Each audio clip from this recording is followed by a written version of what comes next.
Well, good evening, everybody. Welcome back to another great episode of the Van Buren Variety Show. This is episode 103. And as you know, I've already passed the 100 mark. Was very excited about that, but we're going to keep going. Got great guests coming this year, so if you haven't subscribed already, make sure you hit that subscribe button, and that way you can keep track of all the upcoming guests and upcoming topics here on the Van Buren Variety Show. As you see, I am Bob Van Buren, your host. I'm here once a week, every Tuesday evening at 7 p.m. Central Time and 8 p.m. Eastern Time. So make sure you hit that subscribe button, and you'll get more updates and more information about the show. Also, if you like tonight's guest and you like tonight's topic, make sure you hit that like button as well. That really helps us out as well. So, once again, I'm glad you're all here, especially to the newcomers that have logged in tonight for the first time. We welcome you and glad you're here. Hope you like the show as well. So let's get started here. Just want to remind everybody, depending on what part of the world you live in, less than a week from now, Sunday to be exact, March the 12th, we have Spring Forward. And for those of you that are in that means you have to set your clock up 1 hour. You're going to lose 1 hour of sleep if you're in that daytime savings thing that they seem to like. So I don't like Spring Forward. I much prefer fall back, get that extra hour of sleep. But no, we're going to lose an hour for those of us that are into that. So make sure Sunday that you set your clocks forward as much as you don't want to, but necessary evil, I guess you could say. Hope you've all had a great week so far. I have as well. Ice storms seem to be pushed past us now here in Texas. So hopefully spring is on its way and we don't have to worry about that ice and sleet anymore like we had last week and the week before that. Anyway, so tonight's topic posed the question to you. Do you like science fiction?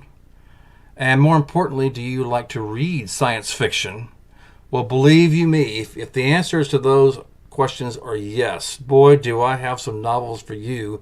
And you also get to meet the author of these books tonight, which we will talk about. So without further ado, I will bring my guest on tonight.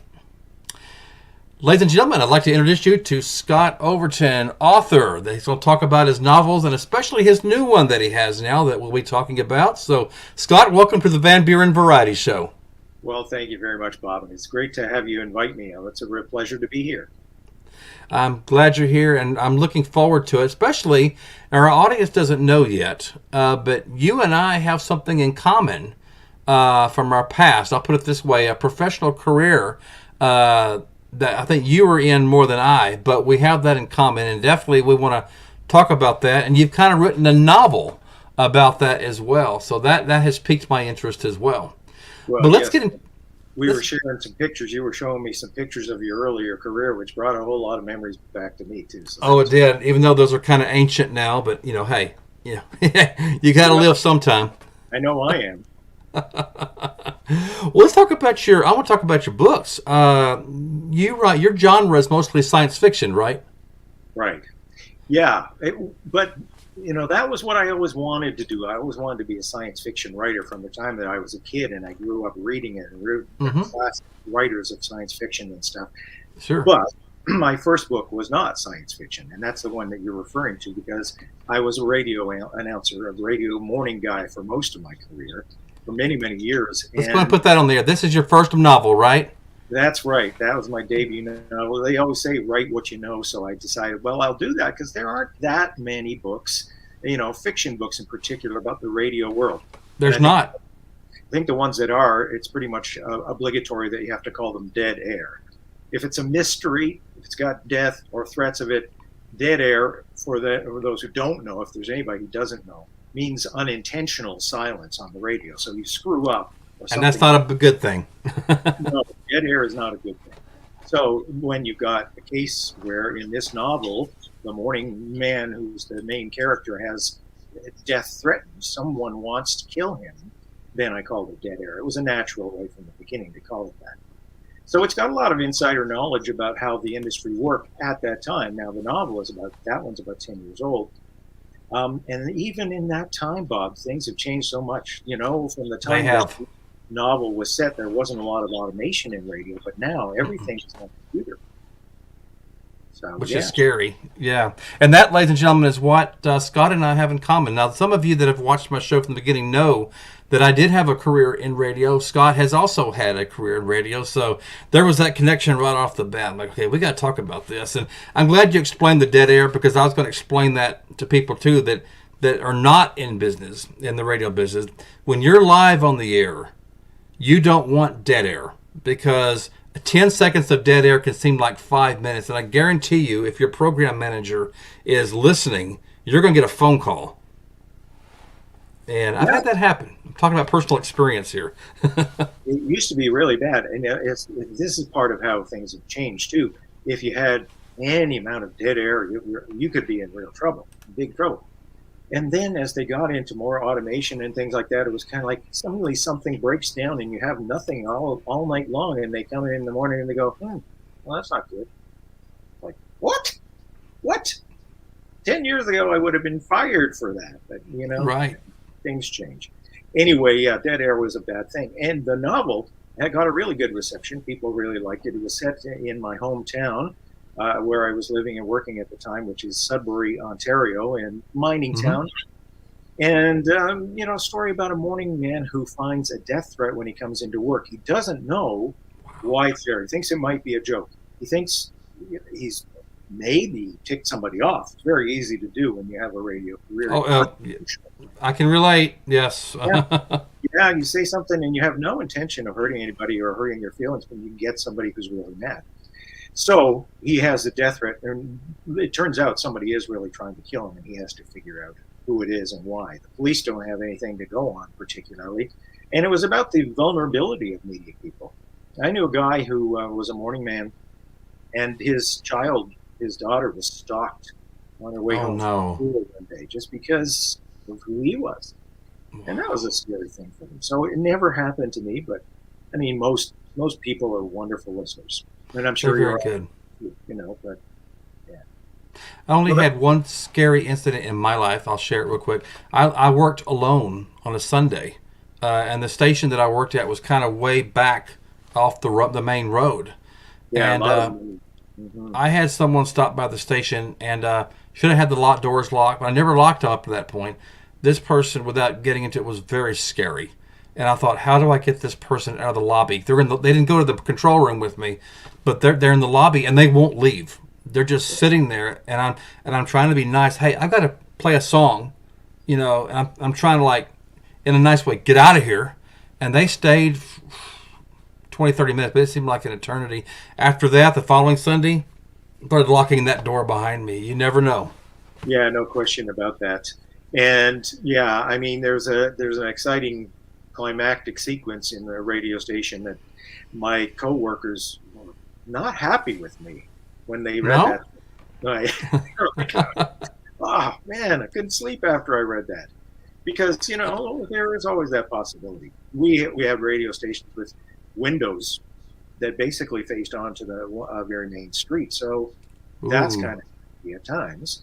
I don't want to leave people with the impression that it's like that very often. Most people are just wonderful, and they're very good fans. Yes, they treat you like a friend because you're a part of their life every day. They listen to you. They think you're a member of the family, pretty much. It's great. But they feel like they know you. It almost kind of sound like the movie, and I'm aging myself.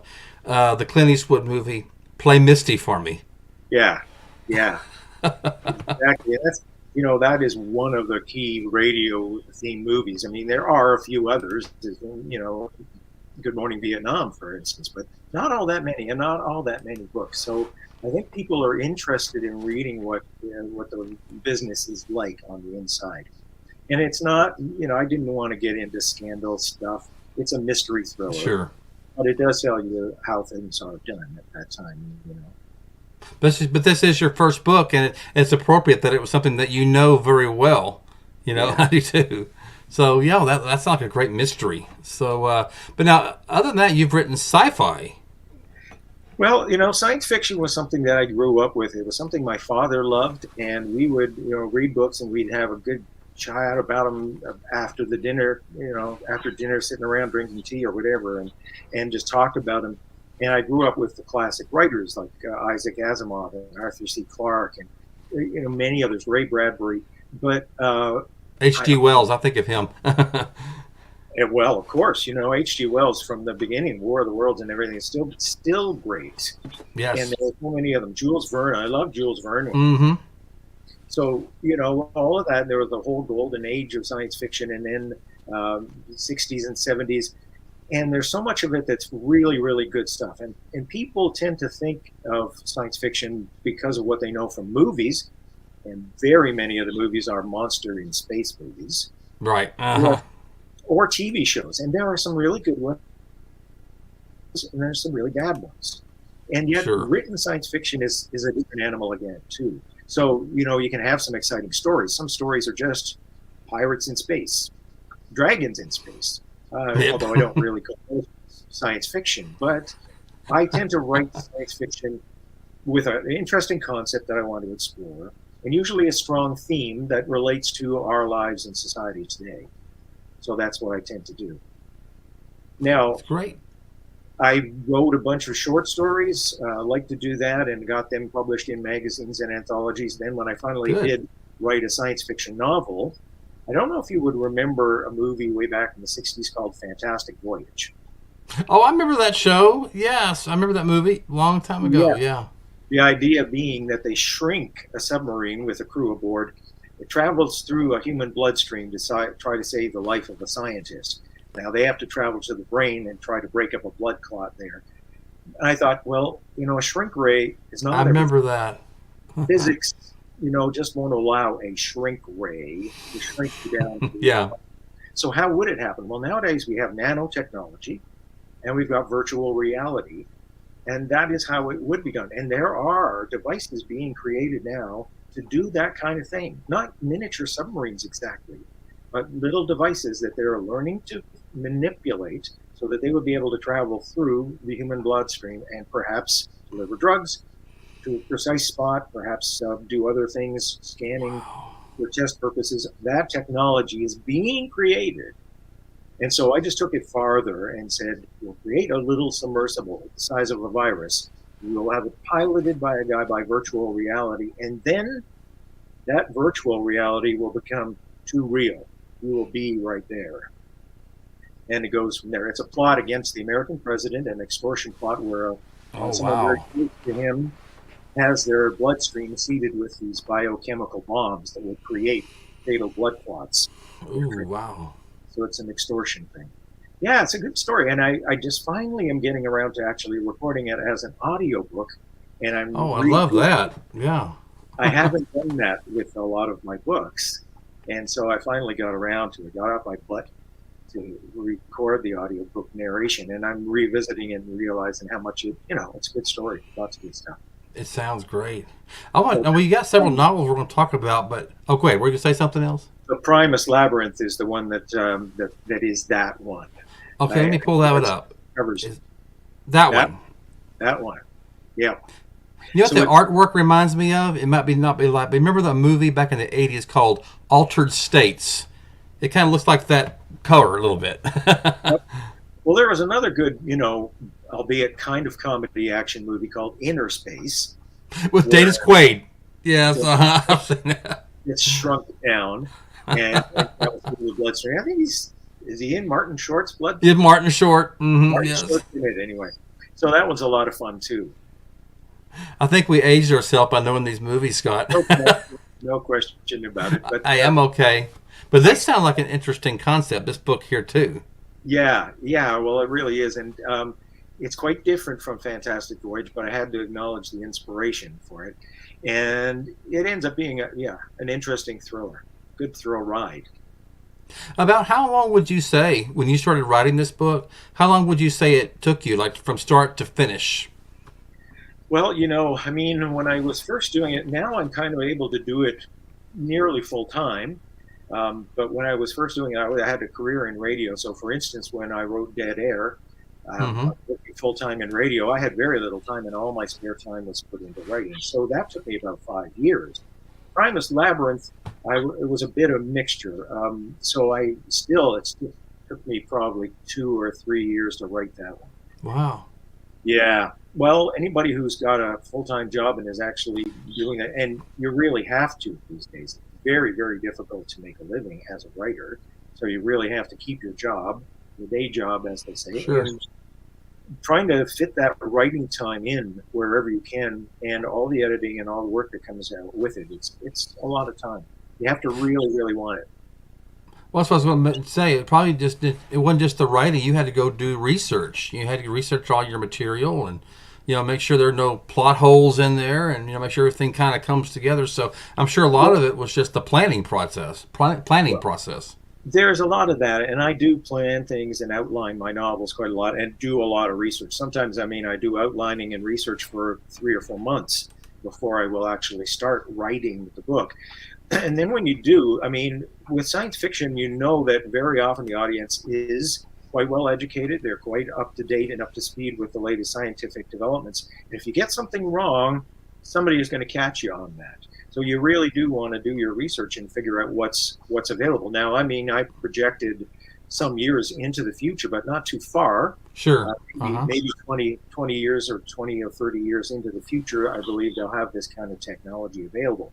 So I could fudge things a little, but I still had to research the anatomy for the human bloodstream, all the different veins and things, and where he would travel around and what it would look like and everything else. That was a lot of fun, and it's still fun. I bet it sounds like fun. We got a question from our audience, actually, that I'll bring up for you, Scott. Question for you. The Radio Vault wants to know, how can you get short stories published in magazines? Good question, Radio Vault. What would you say, Scott? How can you get them published? Well, magazines nowadays, first off, there aren't a lot of print magazines. There are a few of the big ones, and if you're in science fiction, there are a few like Asimov's and Analog that are big in science fiction and fantasy and science fiction, sorry, is the name. Those are big, and there are a few print magazines, but most things are online. Now, you can basically do a search online to find out magazines. And when you find them on their website, and all of them will have websites, probably most of them will have their content on those sites. They will have a link that says submissions, and you can go there and figure out all the information that you need to submit a story. Whatever you do, follow every bit of their submission guidelines to the letter. If they say they want it in this font, do that font. If they say they don't want anything over 2,000 words, don't give them anything over 2,000 words. If they say they don't publish science fiction, don't send them a science fiction story. You can find out in various ways what people publish. If you know the magazine, you know what kinds of things they publish, and then you can just submit them, almost always online. Very few would require you to actually mail anything anymore. Some of them have online submission systems where it's like a website and you upload it, and others just accept them by email, but whatever it'll be in those submission guidelines. And best of luck. Would you recommend if somebody submits something to a magazine, should they get their work copyrighted first, or would you say? People worry about that, but it's really not much of a concern. First of all, I'm pretty sure that the law is the same in the States as it is in Canada. And essentially, once you've created something, you own the copyright. So as long as you've got files on your computer and you've got proof that you wrote it and all that stuff, you're pretty safe. Now, you do put your little copyright logo on it, perhaps, when you actually submit it. You can put a copyright date, your name. But they used to always recommend, mail a copy to yourself, registered mail, then you have a copy that nobody can prove. Yeah, I don't know anybody that really does that. You could, but I don't really think it's necessary to do that. You own the copyright. Most of the times, people aren't going to steal that. And if they're going to steal things, it's like stealing files on the internet anyway. There's not much you can do to prevent that. Sure. Not any likelihood that you're going to send a story to a publisher and they're going to publish it without acknowledging you or paying you or steal it. It's not likely. Okay. Hope that answers your question, Radio Vault, and good luck to you, whatever story you're trying to publish. And again, I'll give you Radio Vault, whenever you do that, come back on the show and I'll talk about your story. Hint, hint, hint, hint. This is about Scott tonight. So after you wrote Dead Air, What was your next novel? Was it this one? Was that your next one? Yeah, that was it. Now, Dead Air was published by a local press, actually, who, Was it this one? you know, it made sense at that time because it was set in that town. The publisher was in that town. After that, I wrote science fiction. That's what I really always wanted to do. So I wrote The Primus Labyrinth after that one. Okay. Now, I've written many, many novels. The next one I wrote after that, I have not yet published because it's very long. It's about twice as long as the normal novel would be. And I, I haven't published that one. I skipped ahead to the next one for my latest one. So it's kind of I've written them and then published them out of order a little bit. That's fine. It gives you time to clean them up again. Yeah, they're not a series. I don't write series because I have a concept. I start with a concept and a theme that I want to explore. I explore it fully in the story, and I usually think, what would I do for a sequel if a publisher wanted this book and then really wanted the next book? Sure. But I haven't written series so far. So the next one that I published was one called Naïda. And it's about a guy. That one. Is that how you say it? Naïda? Naïda with a little, I can't even remember what the name of the little two dots is. Ellipsis or something. Anyway, what it's about is a scuba diver discovers an ancient alien artifact at the bottom of a lake. It's still got something there that's alive. He gets surrounded by something and thinks, hey, maybe it's an alien survival suit or something. No, I'm intrigued. Yeah. A symbiotic alive being that comes to live in his body. So he ends up with a symbiotic alien living in his body, and they have to learn to live together. They have to, first off, learn to communicate, then learn to cooperate. And it's played very straight. And there's an element of the superhero origin story to it in the sense that this alien does give him some abilities beyond normal human abilities, especially in water. So there's part of the thriller plot that evolves from that. But think about it, Bob. If you ever did have something like that happen, what would you do? Who would you tell? You couldn't tell anyone because no one would believe you anyway. You'd be a lab rat from that day to the rest of your life. Yeah. They'll experiment on you and everything else. Your life would not be your own. So it's about that. And how do you communicate with an alien being that's inside you? Where do you start? Where does it go from there? And it has its own personality. It is not just a blob of protoplasm or whatever. There's nothing to see except occasionally a glossy finish on his skin sometimes when he's with the water. But it's played straight. What would you do? And it's an exploration really about humanity and the nature of humanity. Is he still human? He feels human. But the few people that are getting on his secret, ask them about it. They might not feel the same way. So it's not really like your novel's more like in partnership. In other words, it's not like Invasion of the Body Snatchers where the alien is the aggressor and they're trying to just completely take over the human. That's not like that at all then. Not this one, no, not at all. And I wouldn't get into. I guess I'm a little more optimistic than that. I hope. So. I like stories like this, what you've just written. So. You know, this artifact has been around. Everything that was alive in this alien artifact is dead, except for one last alien, which turns out to be basically an adolescent. So it knows nothing about its own race. It knows nothing about the human race, and it is a character that I have a lot of affection for because it tries to do its best and fails sometimes, but it's well made. And so there's a lot to it that's both the human exploration of that kind of dilemma and the thriller action. He does end up being pursued. He does have things that he can do to help people and superhero-ish kinds of things in it as well. Okay. What's it called? How do you say it again? Naïda. Naïda. I want to make sure I say it right. Naïda. Yeah, it's a little hard to do. Now, I have a cover artist, actually, and when I told him what it was like, I said, there's nothing you can see. There's nothing to see about this alien. I don't know what you can do with this. He came up with this, and I just loved it. That's great. I like it, too. Yeah. And I like the little postscript underneath the title where you wrote, "He is no longer alone, not even in his own body." I mean, that grabs you right there, literally. Yeah. Well, that's exactly it. How would you feel? What would you do? it's one of those things where I really sincerely tried to explore that condition in the guy's life. And that'd be my next question. Naïda, now is that the name of the alien, or is that the condition of this guy? What would you describe Naïda? Naïda is the name of a water nymph from mythology. Oh, So okay. that was appropriate. He had to, when he finally figured out, this is a being living inside, well, what am I going to name him, her? And Naïda is the name that he gives her. She identifies as a female, though there's not really any sex to their species. But Wow. yes, Naïda is the alien. Now that sounds, oh man, that sounds very intriguing. I mean, I'd like to read it myself and just kind of see what direction you went with that. So yeah, I mean that's, and by the way, ladies and gentlemen, I do want to say real quick before we go on with Scott's interview, we will be talking about Scott's website and also how you can order these novels. I'm sure a lot of you are intrigued by now. So just hold on. We got more to talk about, but then we'll talk about ordering, and we also his interesting website. So that's coming up. So stay tuned. You've got a new one out now, and the artwork really kind of spoke at me when I saw this.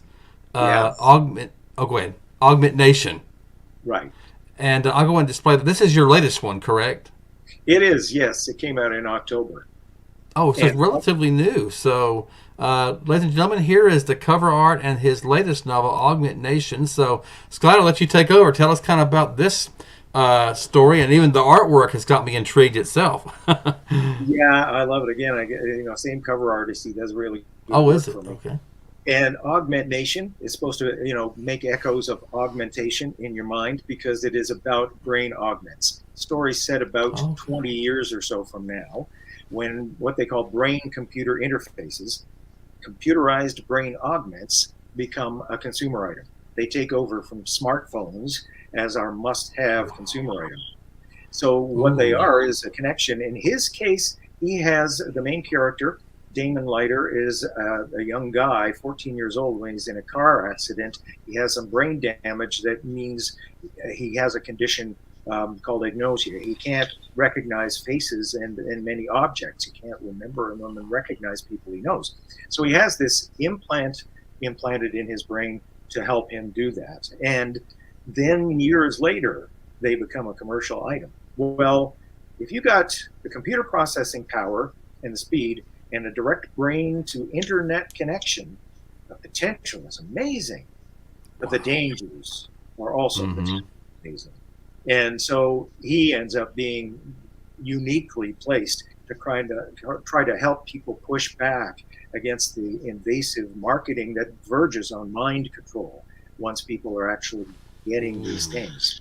Our smartphones, it was basically inspired by the fact that we have these smartphones that we depend on so much, and we give away so much of our privacy, our access to our lives. Yep. More information. Exactly. We just give that away, usually for reward points or a little extra convenience, almost nothing at all. We give all this information and access to our lives to these corporations, and there is a slippery slope there. So when you've got a brain to computer to internet connection directly, it works both ways. Wow. You've got to realize there are going to be some dangers there. So it's a very cautionary novel. If you think of 1984 even, or Fahrenheit 451. Oh, yes. Watch out. We've got to recognize these are dangers, and we've got to make some decisions before these things actually come to play. It's what they call a double-edged sword. I mean, with the convenience also comes the risk, which is what it sounds like here. Yeah, exactly. I mean, think of what you could do when you have that, and the potential is wonderful. But what could marketers do? What could governments do? And I'm not a real conspiracy theorist. I don't think that, a lot of the conspiracy theories are valid yet. But when this technology takes hold, well, all bets are off. I agree with you. In fact, on a personal note, our phones are listening to us because, not to get too far off track, but kind of to even kind of support the premise of the novel. A then girlfriend and I were going to the movies, and I had my phone with me, but we were talking about the conversation we went into bad sequels. Like, where the good, the original is always the best, but the sequel is usually terrible. Yeah. Okay, we were miles away from the theater. We're still driving down the road. And I said, now people might disagree with me, I said that I liked the original movie Grease, but I hated the sequel, Grease 2. I didn't like that, you know? So we're pulling in front of the theater. This conversation happened 5-6 minutes before. We're in the movie movie theater parking lot. And she asked me, well, Bob, when was that movie coming on that we want to see here at the theater? So I scanned through like movies, you know? And the first thing that pops up was Grease 2. I hope you're not expecting me to be surprised. I'm not surprised at all. Not surprised at all. I've had similar situations, similar experiences where I've been talking about something that I wasn't even, I mean, I live in a rural area. We were not even with a good cell signal. Mm-hmm. And yet we're talking about a subject, and then, I don't know, an hour later or whatever, here's this thing that pops up about that very thing, and a very specific thing, like Grease 2. You know, that's not something that's just going to pop up every day. No, and it popped up. No, I agree with you. It happens a lot, and it's not just our phones. We kind of almost expect that because we're talking to Siri or we're talking to Alexa or whatever. But smart appliances, even, you know, smart TVs, and as I say, I'm not really the conspiracy theorist type, but that is there already. And when we get something like Augment Nation's scenario, boy, you know, you just don't know where it's going to go from there. And that's why he becomes a kind of a hero, almost a leader of a resistance there, but much against his will. It wasn't Sure. Did you say he was 14? The character is 14? When he gets his first implant. Okay, first implant. And by the time the main story takes place, he's in his early 20s. Wow. So that sounds like you know, that's really true to life. You know, this is a fictional story, but, you know, you've heard about fiction becomes life. And I think the story you've written, we're here, like you just said. It's very close. That's why I placed it around 20 years from now in 2040s. I mean, people know Neuralink. Neuralink is Elon Musk's company. There are many other companies that are already developing and have developed, you know, brain-computer interfaces like this. A lot of the focus is to help people with debilitating diseases or spinal injuries, brain injuries, conditions where they, you know, may be paralyzed or whatever. And so these devices help them control computer cursors, maybe speak, maybe control robotic limbs, and you can buy them, and they're not in the thousands and thousands of dollars for some of these devices. Some of the specialized devices are in the hundreds of dollars for people that need that kind of thing. This technology, some of it goes back to, you know, the 80s and the 90s when they first started creating those things.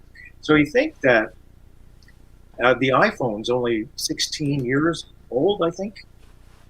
How much things have changed and how much that's changed society since the smartphones came around. Going up. Mm-hmm. Think about how that can change as you get something that's more of a, you know, augmented device right connected to your brain. It picks up your thoughts. It translates your thoughts. You think your way to the internet or whatever else you need done that your smartphone used to do for you, and so much more. Imagine, you know, it probably even could record your dreams and knows what you dream about. You know, even your subconscious mind. I didn't get into that, but who knows where it could go at some point. You never know. Yeah. They made a movie about that a long time ago called Dreamscape. And I know I am aging myself big time by talking about these movies. Well, and you know, this kind of thing is not exactly new. It's not that it's, you know, a totally idea out of nowhere. People have written about this, and many science fiction writers have written elements of these things because they're important. I mean, we right now know that our laws are way behind the technology of smartphones, absolutely, privacy and everything like that. The laws are all way behind. So imagine as this technology takes off in the direction that I'm talking about, the laws just can't keep up unless we really decide now what we want and what we don't want. And we've got to decide these things. And that's why people like me write novels like this, not only to get those messages across. Of course, they're entertaining. There are a lot of really interesting to read. But there's also that message. These are things that are coming, like it or not. We've Wake got up. visions now. Okay, great. Yeah, and I'm that one sounds very, very intriguing, ladies and gentlemen. That's called Augment Nation. So definitely check it out, and we'll tell you how to order it here shortly. Yeah, there was one other novel. I don't know if you want to talk about the one other Please. fiction novel that I have. I think you have a cover for it, but it's called The Dispossession of Dylan Knox. Maybe you That do. one. That one. That one. That looks pretty interesting. I sort of say, well, I've got a love story in all my stories. In books, I like love stories, so I put one in. This one, though, has the most romantic element. Kind of the theme is, who do we really fall in love with? Is it the person that we see, or is it the person inside, as the cliche kind of goes? Because in this case, the main character, who's a strong woman, works for the Secretary General of the United Nations. As she runs into an old high school flame, he does not remember her or recognize her. And she just is not going to accept that. She knows something else is going on. Well, there is. And it is more than one other personality in that head. And it's replaced, dispossession. We think of possession when we think of, demonic possession or something like that. It's a riff on that. In dispossession, when something's dispossessed, they're replaced. So Dylan Knox, her early boyfriend, high school boyfriend, isn't there anymore. But who is there?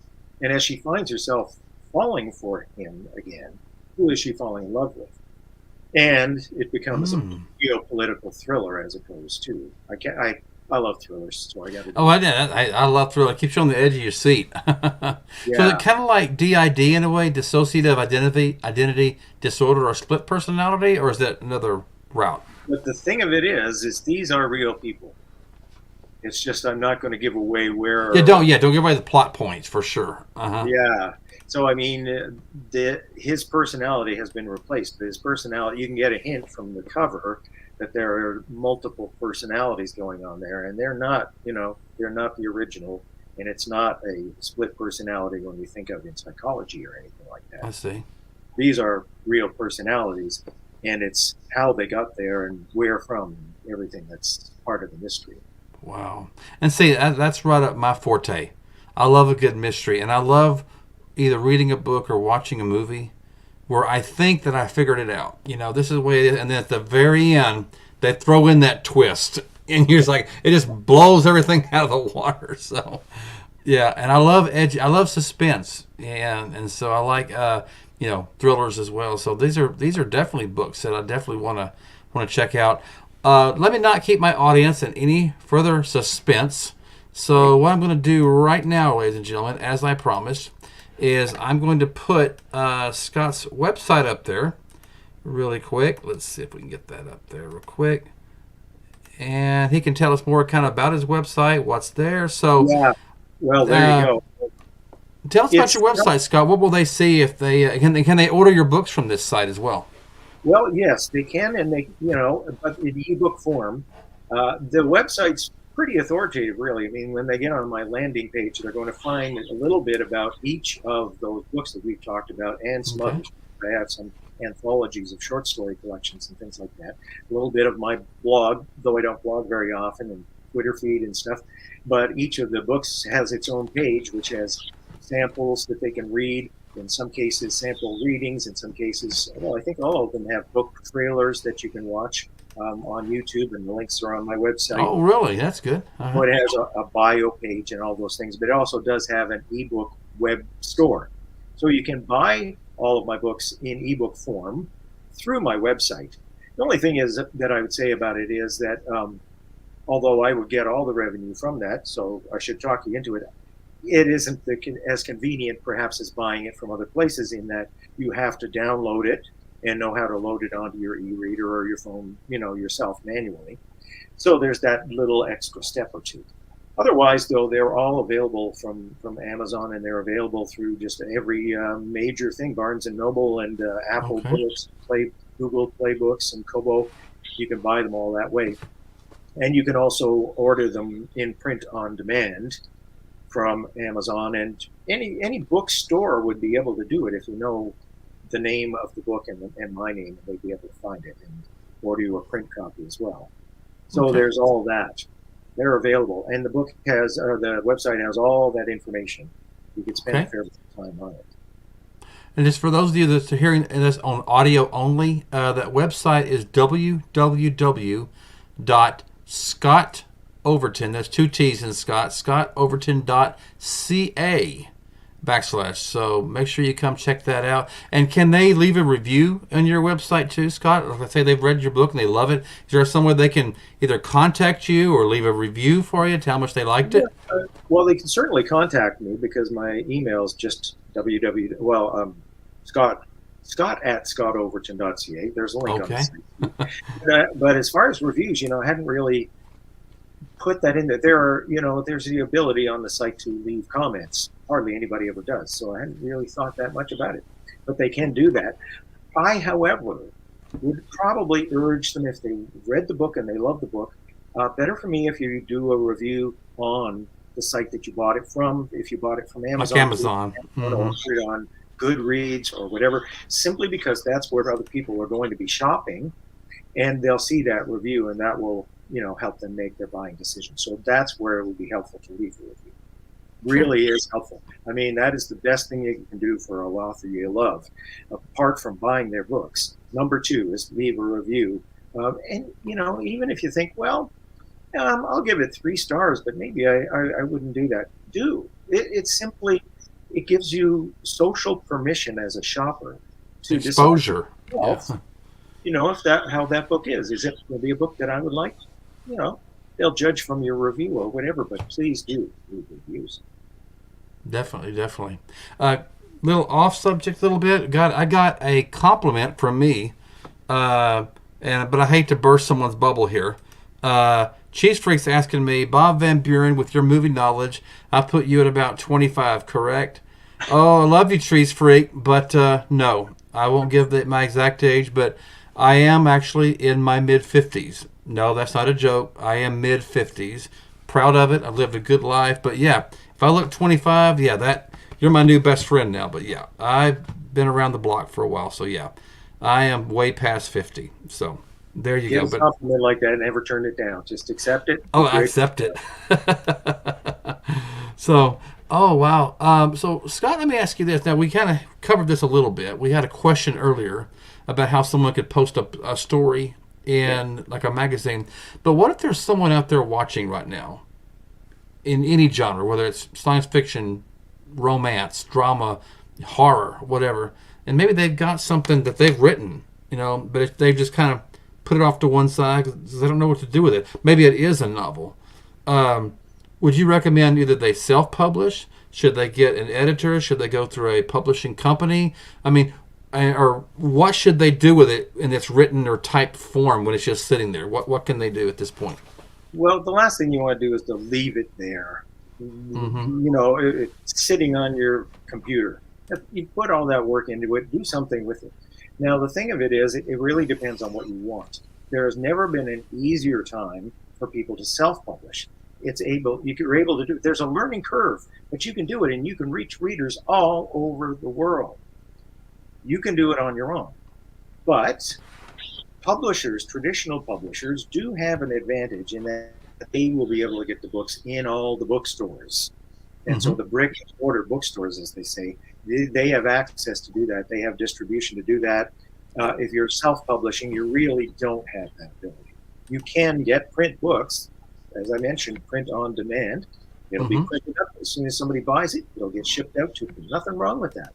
But they won't see it in a bookstore if they happen to shop in brick and mortar bookstores. So there's that advantage. If you want to get a traditional publishing career, you have 2 choices. There are smaller publishers in many cities, and a lot of them have a regional focus. They, if they're in Texas, then they want a story that takes place in Texas, likely, or by a Texas author, and that's fine. So, look for those. They would not have huge distribution, but they still do have that distribution that you don't have as your own publisher. If you want to get it in one of the big companies, though, you really need an agent. And that's a whole other process, trying to get an agent. And I have to tell you, frankly, I did get an agent at one time, a very, very well-connected agency in New York City. I thought, I got it made. and they still were not able to place Augment Nation, was the book that I had an agent with. Mm-hmm. They weren't able to place that as they were trying to get it. So I had to, make other arrangements. It's not a guarantee, and it's very difficult. And there used to be some people that would sell a few books and some people who would sell quite a few books and then the bestsellers. Now, you got one shot to be a bestseller, and if you're not a bestseller, they're probably not even going to look at a second book, and certainly not a third book. And there's no room for anybody in the middle. Just the way things are. Sure. But don't leave it lying in the computer, because if you really feel it's worth publishing, I do recommend you hire an editor. You have to be committed enough to want to spend some money and do that, because there's so much garbage out there. The good story is anybody can publish a book. The bad story is anybody can publish a book. So there's good or bad. Yeah. There's crap out there.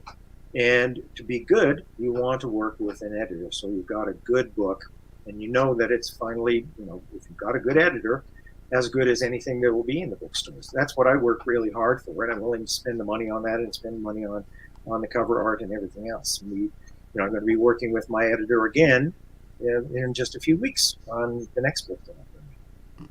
And we're looking forward to that too. So definitely want you to come back on and talk about that as well. Yeah, I'll be glad to. And I kind of wanted to talk about something else too. Going back to your books again. We talked about the top of the hour, but we got new people that are joining. Now your books, obviously, I'll run through the books really quick. But now each one of these are what we would call standalone books. In other words, they're not sequels or spin-offs or a series of any other else. So they can read, like for example, they can read Augment Nation, but they don't have to worry about missing something from a previous book, correct? No, that's right. I mean, I do kind of keep them in the same universe. So, for instance, there are references in the Dispossession of Dylan Knox that are in common with Augment Nation. There's a little bit of a connection, maybe. Yeah. History. There's a history there, but they don't have to be. You don't have to read one to understand the other at all. I just decided, well, when I've got a certain amount of something going on in the future, why not have that history match up with this other story that's much more present day? So, that kind of thing. And I've kept that with other books that I've written and not yet published. So, yeah. Well, and I would ask you, on your books, what kind of audience? Are they suitable for all ages, or maybe more of a mature audience? What would you say the age group is? Age appropriate, I would say. Good question, because I've had, a lot of people, I'll sell them at market sometimes and things, and I'll have somebody who's a young teenager come up and I'll go, not so sure. There is maybe not, yeah. adult content, some adult content in all of them, but it's not very graphic. I don't get into that. It's too easy to really go wrong, is what it is, and write bad sex scenes. Dead Air actually has more than the other ones, but I generally don't. I kind of say, we'll lead up to it. There's some sexual relations going on here. I'm not going to get into descriptions. Sure, right. But it's not anything that kids don't learn in high school. But I sort of tend to recommend it for people who are older teens and adults. Okay, that's great. And of course, it is a science fiction realm. You have to have some kind of conflict. So how's the violence? Is it age appropriate for violence, or are we...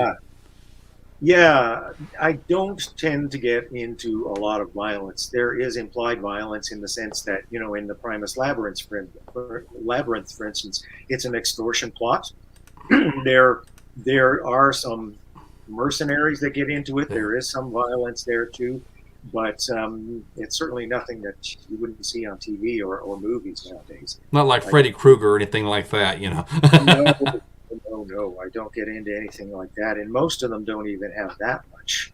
I'm trying to think of any of the other things they don't even get into that kind of violence. No. That is awesome. Well, Scott, you've written so much. So I think we kind of talked about this at the top of the hour. You said you've always liked science fiction. That's always kind of been your forte. Yeah, it's just one of those things. People, for one thing, people say, where do you get your ideas and why do you write science fiction? one thing was that I loved it. I just, the imagination of it all was great. And I grew up on Star Trek and things like that, and the classic books that I was talking about. But also where you get your ideas, I just can't write stories about family dramas or, murder mysteries in the cozy mysteries kind of genre or any of those things. I don't get any ideas for that. I get ideas for science fiction things, for things that are offbeat, for strange things. Yes. They're not space. I don't very often even go out into space, although the work in progress that I'm working on is. But they're near future or present day, and they address issues that affect our society now or soon will. And I get a concept that's out there, and then I twist it a little bit. Sure. And that's where I would say it comes from. I just don't have ideas for the other kinds of books. I think that's smart too. If you think about it, the title of the genre, science fiction. So with that, the keyword fiction, you can kind of stretch physics a little bit. You can kind of stretch reality, where if you're talking about a family drama, I mean, you pretty much have to stay with reality. Whereas science fiction, you can kind of would that be a fair statement? You can kind of stretch the boundaries a little bit of imagination? Well, the whole thing is that they do have such wide boundaries. You can really let your imagination fly when it comes to science fiction. The thing of it is, and there's a very, very, very successful science fiction writer named Robert J. Sawyer, who is a Canadian as well, friend of mine, and he has said basically the difference between fantasy and science fiction is that fantasy tells stories of things that can never really happen. Science fiction tells stories of things that might happen. Oh, that's a good analogy. I like that. So magic, that's the realm of fantasy. Science fiction has to be plausible in some way. Now, people do take liberties because time travel, for instance, we still don't have any physics and math that says time travel is really possible. I know that no DeLoreans flying around right now. People every now and again come up with some way that you can do it, and it involves the power of a black hole, and you can do this or whatever. It takes huge amount of energy. Maybe it's theoretically possible, but of course, when we're writing science fiction stories about time travel, we have a DeLorean or something interesting like that. They take liberties, and yet it should be plausible. And so all of the things that I've written about, I think, are plausible. They're not fantasy, they are science fiction. And I try to make the science as credible as possible. Do we stretch it? Well, yeah, because... Of course you have to. If something's even taking place 50 or 100 years from now, who knows what really is going to be possible at that time. Think back 100 years and how far we've come since then. So, as long as it's something that's not impossible, sure, whatever, then we can probably go there. Absolutely. Well, Scott, I appreciate you coming on tonight, but I do want to, for our audience, not only am I going to show your website again, I do want to display your books again, ladies and gentlemen, and you can find all of these books on the website below, www.scottoverton.ca/. For me, I mean, they all interesting, but since he and I have a little bit of a common experience in radio, dead air, and I may not want to if I read that, I probably won't read that late at night because I'll be thinking about my own radio experiences, so it might be something I don't want to go right to bed and go sleep. I don't think it'll bother you as much because you're not in that scenario. But when you're working in the business and you read that, you kind of go, oh, wait a minute. Well, I know somebody in the radio business. In fact, I've had him on the show before. Maybe I could refer him to that. That might give him nightmares. So, and that was your... I'm sorry? What was that, Scott? We freaked out a bit, I said. I think so. And I'd like to just point out, this was your first novel. This was the first book that you wrote. Yeah. I enjoyed writing that, and I wrote a huge book and had to cut so much out because I had all kinds of information about the business that really didn't need to be in there to just slowed up the story. Now it's it is a mystery thriller. It's not a super fast-paced one. It's very much a character story in the sense of a man who's facing an unthinkable kind of situation. And he's just an ordinary guy, and his life is kind of going, and he has got to try to figure out how to retrieve that and figure out who wants him dead and why. Yeah, that's almost like an Alfred Hitchcock show, So. Could be, yeah. So, and I definitely that was your first novel, and ladies and gentlemen, this is Scott's latest novel, Augment Nation. If you didn't hear the details, look at this show again, and he can give you the details. And that one really is scary because, again, I am guilty as well. I have the old-fashioned iPhone that I had just talked about is listening to our conversations. So that, I think reality, this story itself will probably shake a lot of people because everyone has smart devices now. Yeah, I hope it will. I mean, it's an entertaining story. You buy into the characters and everything like that, and the plight that they're going through. But it is a cautionary kind of story. These technologies are coming. I swear they're going to be here. Whether they're going to be here on the timeline that I've described, or maybe a little bit longer, who really knows? But they will come because they're being developed, and then before that happens, heaven forbid we leave it that long. We've got to address the questions of privacy and intrusion and invasiveness into people's minds or whatever. All of those things have to be addressed before we get there. Absolutely. Well, Scott, sounds like you've got a great career started with your new novels. Very intrigued myself, and we're looking forward to hearing your future projects as well. Well, it's been a real pleasure talking to you, Bob. I had a great chat, and good to talk to you about our old radio days and everything else. And thank you so much for having a talk about my novels. Always glad to talk about them. It's been a pleasure, Scott, and we wish you all the best in the future. Thank you so much for being on the show tonight. Thank you. And ladies and gentlemen, it seems like an hour goes by really, really fast when we have a really, really interesting guest to talk to. But hey, don't worry. We'll be here next Tuesday, 7 p.m. Central, 8 p.m. Eastern, with another exciting guest with a very interesting topic. So I can't stress it enough. I know some of you are watching this on the simulcasted channel, but go to Van Buren Variety. That's Van Buren Variety, 3 words, and hit that subscribe button, and you'll get updates of upcoming topics and upcoming guests. So we'd love to see you all again. And again, welcome to our newcomers that were coming tonight. So glad to see you're here as well. So that's all for me tonight. I'm Bob Van Buren for the Van Buren Variety Show. I hope you all have a great week, and good night, everybody.